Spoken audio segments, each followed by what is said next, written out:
Hello kids, today we are going to see an interesting structure in our body or in the brain, that is hypothalamus. Have you ever heard about hypothalamus? What are the functions of hypothalamus? What are the secretions of hypothalamus? For all these questions we are going to find out the answer. By the way, what do you mean by hypothalamus?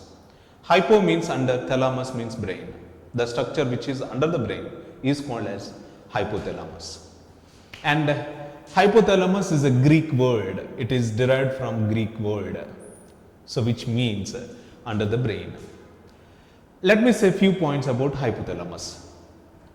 A group of neurosecretory cells are present. A group of neurosecretory cells are present in the brain. This group of neurosecretory cells are called as the nuclei. Here, hypothalamus is able to produce two different types of hormones through its cells called neurosecretory cells. They are the releasing hormones or secreting hormones. Second one, the inhibiting hormones. Let me give you an example. If you see releasing hormone, what is the example? What is the example for releasing hormone? Let me say, if suppose take releasing hormone, especially the growth hormone releasing hormone and growth hormone inhibiting hormone. So growth hormone releasing hormone, best example for releasing hormone. Inhibiting hormone, nothing but the growth hormone inhibiting hormone. The growth hormone releasing hormone able to produce, or a growth hormone releasing hormone directly acts upon the pituitary gland for the process of secretion of the growth hormone, that is nothing but somatotrophin. The growth hormone releasing hormone, nothing but somatokinin. So somatokinin, which acts upon the pituitary gland, and the pituitary gland, when it receives somatokinin, it produces the somatotrophin. What about the growth hormone inhibiting hormone? That is nothing but somatostatin, which is considered as the growth hormone inhibiting hormone, which stops the production of growth hormone from the pituitary gland. By the way, what do you mean by pituitary gland? How it helps in human body? For all these questions we have to find out the answers. Here, if you see growth hormone, it directly acts upon the epiphyseal plates of human body. The epiphyseal plates are present upon the surface of the bones of forelimbs and hind limbs. When these epiphyseal plates receives this hormone, immediately rapid cell division occurs. Because of this rapid cell division, the growth of limbs, the bones growth, especially in the limbs, forelimbs and hind limbs, going to be increased. In this way, the somatotrophin plays an important role in the growth. By the way, cell division is also increased by the process, by the hormones called somatotrophin or growth hormone. By the way, what do you mean by pituitary hormones or pituitary gland? In the figure you can see how this pituitary gland looks like. Exactly here there is a stalk like structure is present called as pituitary gland. You can see here stalk like structure called, this stalk like structure is infundibulum.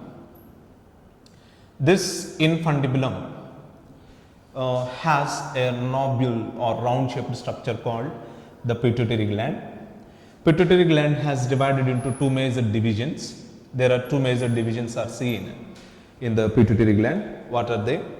First one is anterior pituitary, second one is posterior pituitary. In between anterior pituitary and posterior pituitary, pars intermedia is present. Pars intermedia is present. Here, anterior pituitary hormone able to produce some hormones, posterior pituitary hormones or posterior pituitary gland able to produce some hormones. What are the hormones of anterior pituitary gland? First hormone, growth hormone. Second one, follicle stimulating hormone. Third one, luteinizing hormone. Fourth one, adrenocorticotrophic hormone. Fifth one, you can call it as vasopressin. Vasopressin is nothing but the ADH or adrenal antidiuretic hormone, and prolactin. You can see one more hormone, that is prolactin. And seventh important hormone is TSH, that is thyroid stimulating hormone, which shows its effects upon thyroid gland. Posterior pituitary hormones, they are respectively oxytocin, and next one is, if you see, oxytocin is a major posterior hormone. Now here let me say functions of these hormones. Growth hormone acts upon forelimbs and hindlimbs of our body, helps in the growth of our body. Follicle stimulating hormone acts upon the follicles of ovaries in females, in human females. There are Graafian follicles which are grown by this follicle stimulating hormone. If follicle stimulating hormone acts upon the ovaries or eggs, eggs grows day by day, and eggs grows and matures and helps in the process of ovulation. And if there is a ovulation, the ovaries are going to be produced. And the luteinizing hormone, which helps in the promotion of ovulation and the development of ovaries in the females. Follicle stimulating hormone also seen in the human males. In human males, spermatogenesis is a process which is started by this process called follicle stimulating hormone. ACTH, which directly acts upon the kidneys. Kidneys contains the primary cells or structural and functional units of the kidney is called nephrons. These nephrons and their functions we are going to see in a separate chapter. Nephrons are grown with the help of a hormone called ACTH. Even the kidneys are also grown with the help of a hormone called ACTH. If you see the vasopressin is nothing but antidiuretic hormone which helps in the process of reabsorption and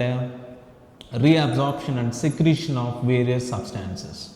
So, reabsorption of minerals, vasopressin hormone plays an important role in the kidneys, especially in the nephrons.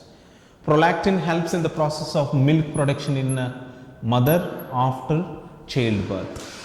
And if you see the oxytocin is an important structure. Oxytocin plays an important role in especially in the pregnant women during the time of childbirth. The oxytocin elongates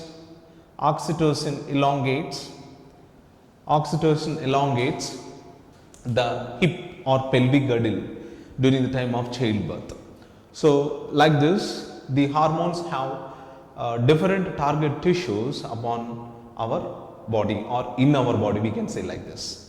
So, dear students, the hypothalamus and pituitary gland and its secretions, these are various secretions of pituitary gland. And if you see the thyroid stimulating hormone, which is directly acts upon the thyroid gland of our body, the thyroid gland grown with the help of this thyroid stimulating hormone. If thyroid gland grown, it is able to produce thyroxine, T3, T4 hormones. Clear, students? I hope so everybody enjoyed this session, right? In the next coming video, I would like to explain one more important endocrine gland. What is that endocrine gland? We will see in the next class again. Thank you. Have a nice day.